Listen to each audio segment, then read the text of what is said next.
Buenos días chicos, nuestro grupo está conformado por Lady Joana Costa, María Fernanda Carreño, Diana Carolina Gutiérrez, Angie Vanessa Laguna y Laura Daniela Serrano. El tema a tratar el día de hoy es la evaluación ex post, la cual está conformada por 5 subtemas, los cuales seguiremos tratando a lo largo de este video. Para iniciar haremos una breve explicación de cuáles son las funciones de la evaluación ex post en el desarrollo de un proyecto social. Bueno, básicamente consiste en la medición o sistematización de los resultados acumulados. Esta evaluación se puede llevar a cabo durante la etapa de operación para determinar si es conveniente continuar con el proyecto o no, o si es necesario reprogramarlo. También cabe mencionar que esta evaluación se puede llevar a cabo una vez concluida la operación.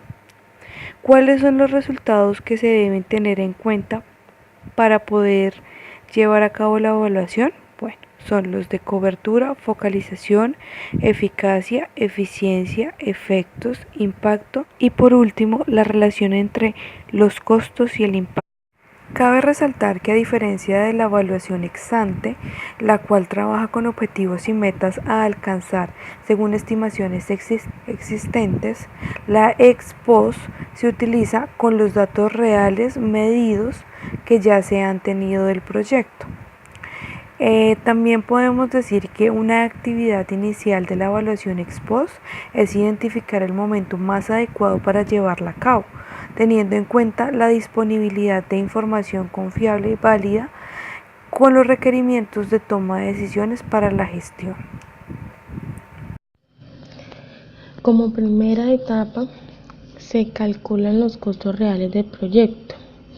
En esta se realizan las mismas acciones que en la evaluación ex ante, las cuales se deben confeccionar un flujo de costos, tomando claro como base los datos de la formulación y programación. Se ajustan los valores con la información real, donde también se debe incluir tanto los ítems ya ejecutados como los que ocurrirán en el momento de la evaluación y el horizonte del proyecto. Como segundo, actualizar los costos a la fecha de análisis.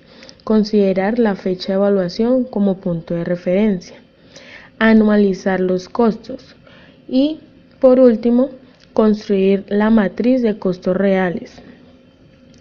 Después de esto, se verifican los costos en que realmente se ha incurrido. Se los puede contrastar con los estimados durante la programación. Medir los impactos logrados. Su función es medir los impactos logrados mediante la comparación entre el estado inicial de la población objetivo y después de un tiempo de operación del proyecto. Para medir los impactos existen dos tipos de modelos: el modelo experimental clásico y el modelo cuasi experimental. El modelo experimental clásico.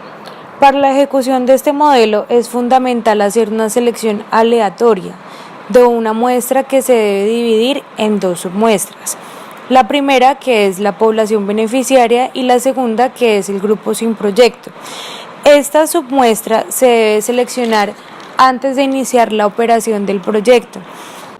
Se debe tener en cuenta que la población seleccionada debe tener las mismas características o que sus diferencias iniciales sean mínimas entre ellos.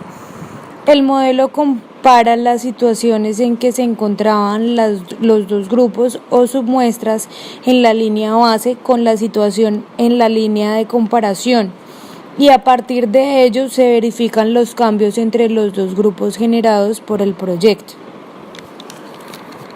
El modelo cuasi experimental. La lógica de este modelo es idéntica a la del experimental clásico, que ya lo explicaron anteriormente.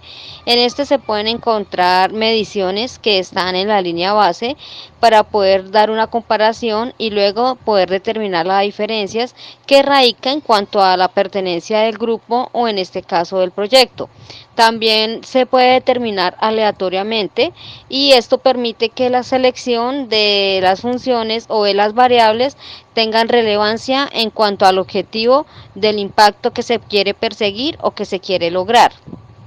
Dado a que este modelo es aleatorio, la selección de los grupos en la línea base se pueden presentar diferencias y el modelo asume que dichas diferencias son estables en el tiempo, por lo que es un buen estimador del impacto neto.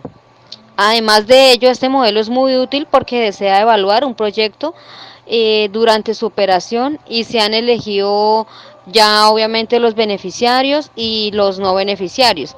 Además de ello, permite evaluar un programa en el cual se pueda realmente establecer si el proyecto cumple con ese impacto que se quería perseguir o por el contrario, si se podría reevaluar.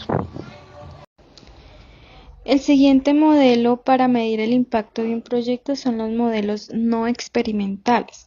Estos modelos se aplican cuando la población objetivo no puede ser comparada con un grupo de control. Hay que tener en cuenta que en este modelo se considera solo a la población beneficiaria del proyecto. Es por ello que se impide controlar la incidencia de variables experimentales. Hay otros modelos que con mayor frecuencia son utilizados. Dentro de estos tenemos el modelo antes-después. Este no incluye grupo de comparación.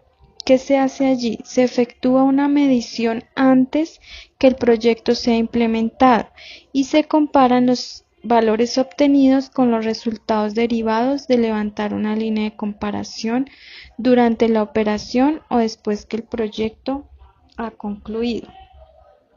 Este diseño no permite eliminar el efecto del contexto y por tanto tampoco es posible determinar en qué medida los cambios registrados son imputables al proyecto. Es posible aumentar la confiabilidad de la estimación a través de la incorporación de variables de control, es decir, que hay que hacer que los dos grupos sean los más parecidos posibles en todas las variables externas al proyecto que pudiera incidir en el impacto. El siguiente modelo no experimental es el de series temporales. Para ello se debe tener en cuenta información sobre indicadores de cambio en un conjunto de periodos previos y posteriores al proyecto. Es posible hacer un análisis de series temporales para extraer conclusiones sobre los efectos imputables del mismo. Para ello, ¿qué hay que hacer? Se debe construir unas curvas sobre la base de mediciones periódicas efectuadas que deben ser antes, durante y después de la realización del proyecto. Entonces, según la forma que adopte esa curva, se determina la magnitud del impacto que el proyecto ha producido. Entonces, para ello se hace una gráfica de series temporales para mirar la forma de esa curva antes, durante y después del proyecto. Con este modelo no es posible aislar los efectos imputables al proyecto. Es el clásico problema de establecer la causalidad sin disponer de instrumentos que controlen los diferentes tipos de variables que la afectan. El siguiente modelo es el modelo solo después con grupo de comparación. Para ello es posible definir un grupo de control que permite la comparación de los resultados del proyecto, esto es después del proyecto, sin que sea posible contar con información sobre la línea de base. Este modelo no controla la posibilidad de que hayan diferencias significativas entre los grupos en la línea de base. Entonces, para que este efecto se pueda disminuir, se deben incorporar variables de control para generar dos grupos que solo se diferencien en su pertenencia o no al proyecto. Por otro lado, cuando se evalúa un programa que incluye un conjunto de proyectos con iguales objetivos de impacto, ese análisis incluye dos cosas. Primero, la comparación de sus impactos reales de cada uno de los objetivos utilizando su posición en una distribución de frecuencias. El segundo es el estudio de la asociación observada entre distintas variables independientes. Esas variables independientes se puede incluir costo, focalización, cobertura, tipo y calidad de los productos, entre otras. Y el impacto sería la variable dependiente. Esto permitiría conocer el grado en que cada una influye en el impacto alcanzado. Este análisis se puede hacer de manera bivariada o multivariada, pero hay que tener en cuenta que por la complejidad de los fenómenos sociales, el análisis multivariado es el más adecuado para conocer el impacto del proyecto, dado que permite controlar mejor el efecto de interacción. Calcular la relación costo-impacto. Este es el último componente de la evaluación ex post, donde se calcula el costo por unidad de impacto real, dividiendo así los costos reales por los impactos alcanzados. Este también tiene como fin realizar un análisis intraproyecto que se comparan los resultados con las estimaciones realizadas durante la evaluación ex ante. También es analizar el proyecto con unas alternativas de la evaluación ex ante. Se compara el CUIR, que son los costos por unidad de impacto real, y también para la comparación que es ideal ajustar los costos e impactos de las otras alternativas propuestas. Bueno, para finalizar con la evaluación ex post, se deben llevar a cabo una serie de informes, los cuales se realizan una vez terminada la evaluación.